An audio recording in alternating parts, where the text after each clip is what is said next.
want you to appreciate for a moment just what a non sequitur this is when you transfer it to some other subject, some other consoling proposition. There's an example in my book. Imagine if your neighbor claimed to believe that there was a diamond buried in his backyard that's the size of a refrigerator. And you ask him why. You see him out on his lawn digging every Sunday with his family.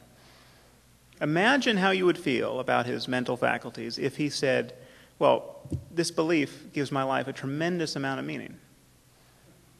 Or you don't understand. My family and I really enjoy digging for this on Sundays, and it has a remarkable bonding effect on us. Or what if he said, I wouldn't want to live in a universe where there wasn't a diamond buried in my backyard.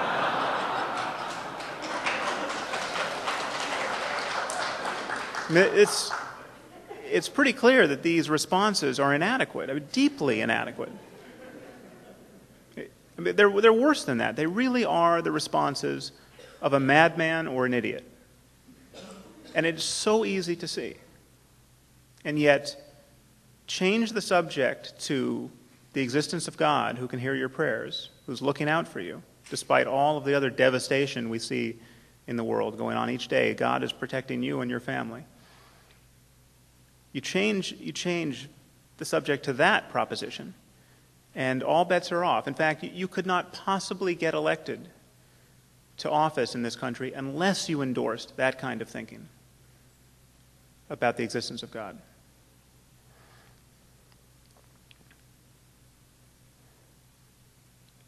Another problem with religious moderation is that it's not only intellectually bankrupt, it is theologically bankrupt. It's not like a closer look at the books delivers religious moderation. I've got news for you. I've read the books. God is not a moderate. And there's no way, you read, certainly, let's just take Christianity and Judaism for a moment. You read the Old Testament. I mean, that is the worldview urged upon us, the kind of society urged upon us is so needlessly horrible that the truth is most fundamentalist Christians and Orthodox Jews can't take God at his word. I mean, the killing never stops. If you were going to draw your worldview, if you're going to draw your to-do list out of books like Leviticus and Deuteronomy and Exodus, you're going to make Mullah Omar of the Taliban look like Franklin Delano Roosevelt. I mean, if your children talk back to you, you kill them. You kill homosexuals. If your neighbor's working on the Sabbath, you kill him. If a woman's not a virgin on her wedding night, take her to the edge of town and stone her to death. If you come into a town and you see someone praying to a foreign god, you kill him, you kill his family, you kill every man, woman, and child in the town. You kill wizards, you kill mediums, you kill fornicators, you kill adulterers. The list is long and preposterous. And there are actually some groups in this country that want to return to that style of life. There's this movement, it's probably not well known to you all, but Christian Reconstructionists, also known as dominionists, actually just bite the bullet here and say, yeah, well, that is what God wants. That law has not been rescinded. And they're right. The law is not rescinded. But many Christians are living with this idea that Jesus, somewhere in his ministry, fundamentally repudiated all of Old Testament law. There are a few lines where you can get Jesus to say something seemingly like that. But there's so much else in the New Testament that ramifies Old Testament law.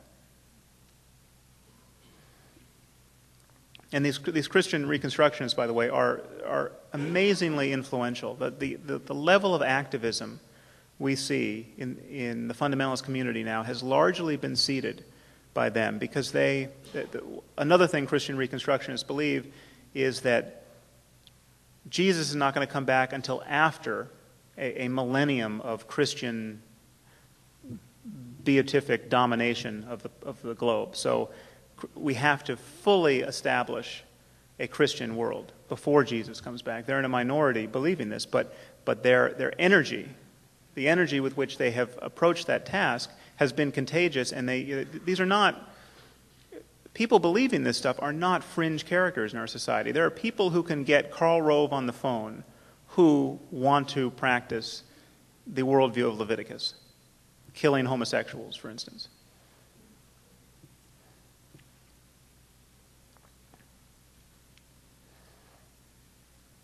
Just to linger on this point of what Christianity, to take a specific subset, actually advocates. It's not an accident that St. Augustine and St. Thomas Aquinas, the two of the great lights of the Christian tradition, both thought heretics should be tortured. Actually, Augustine thought they should be tortured, and his argument for the use of torture actually laid the foundations for the Inquisition. Aquinas thought they should just be killed outright. These are the great lights of the Christian tradition. These guys are still taught in every great book seminar in this country. And it's important to point out that this is totally reasonable given certain rather ludicrous ideas. But if you think that the creator of the universe really wrote this book, it's insane not to live by it. And living by it gets you, by no accident, the kind of life we saw for 500 years in medieval Europe. We were burning people alive for heresy.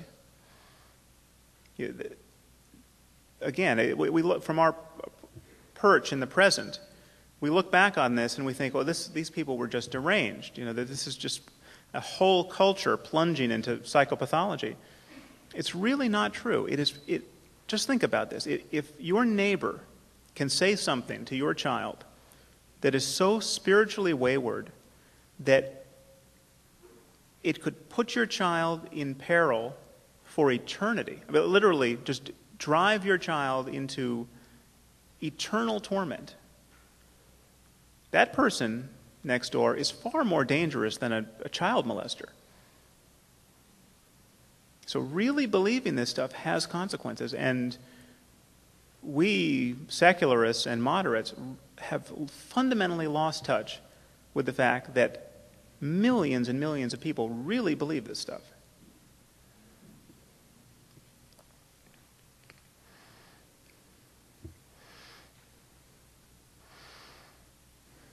The final problem with religious moderation, in my view, is that because most of us, most moderates, are content to merely relax their hold on all of these superstitions and taboos that are coming to us from these traditions. Because moderation is just a hewing to these traditions and to these texts and to these dogmas, but just kind of relaxing the literalism. And it's believed that that is good enough. In fact, that is somehow necessary and redeeming, and that's indispensable for us as a culture. It prevents us from developing rational, creative, 21st century alternatives to religion. The search for better alternatives has stopped because we're Jews, we're Christians, we're Muslims, and all of that is terrifically important.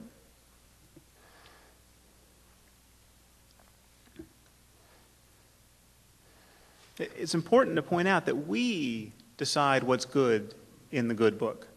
I mean, we take our ethical intuitions to the text. And when we read the Golden Rule, for instance, we decide, yeah, that is a great distillation of our ethical intuitions. Do unto others as you would have them do unto you. Okay, that's a keeper. Okay, we decide that.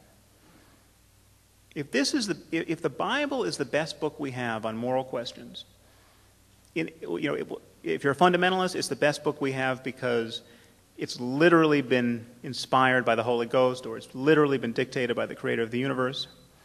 If you're a moderate, it's the best book we have because the wisest people and the wisest tradition that has ever existed has delivered us this text. If either of those claims are true, well, consider what kind of morality falls out of that. I mean, consider a moral question that has been solved to everyone's satisfaction. Consider the question of slavery. Slavery was an abomination. We are relieved of a terrible moral burden, no longer practicing slavery. Thomas Jefferson would have been a better man had he freed his slaves. Absolutely. If this is the best book we have, if the Bible is the best book we have, Old or New Testament, by the way, we should be practicing slavery. The Creator of the universe clearly expects us to keep slaves. He simply tells us not to beat them so badly that we knock out their eyes or their teeth, because then we have to set them free. But he otherwise tells us how to keep slaves. Jesus clearly expects us to keep slaves. He never repudiates the institution of slavery. He talks about, he refers to slaves in his parables. He talks about slaves being beaten by their masters and never puts this into question. Paul in 1 Timothy admonishes slaves to serve their masters well and to serve their Christian masters especially well so as to partake in their holiness. If this is the best book we have, the abolitionists were on the wrong side of the argument. And it should be a surprise to no one that the slaveholders of the South, for many long years, justified their practices by resort to the good book.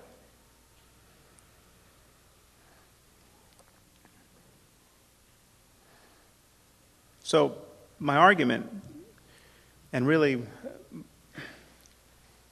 one of the central conclusions of my book, is that all we have is human conversation. All we have is our own ethical intuitions exercised in conversation with other human beings.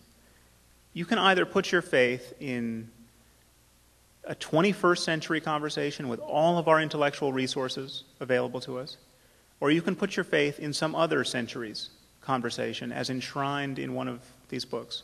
You can put your faith in an Iron Age conversation, to take the Bible, or you can put your faith in a 7th century conversation if you take the Quran.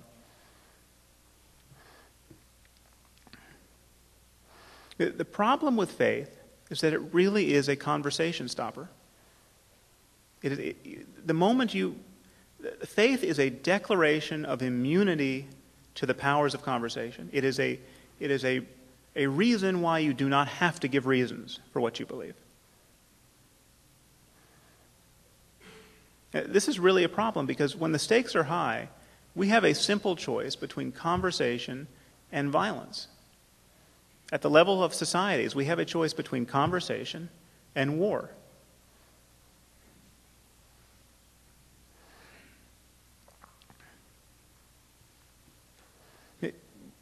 Faith, religious faith, is the only area of discourse where immunity to conversation is considered noble.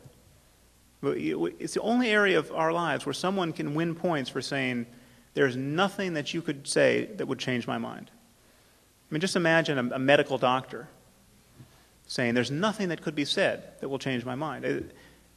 That claim is synonymous with saying, I'm taking no state of the world ultimately into account in believing what I believe. There's nothing that could change about the world that would cause me to revise my beliefs. It should be clear that this is intrinsically divisive. I mean, the only thing that guarantees that our collaboration with one another is truly open-ended is our willingness to have our core beliefs revised through the power of conversation.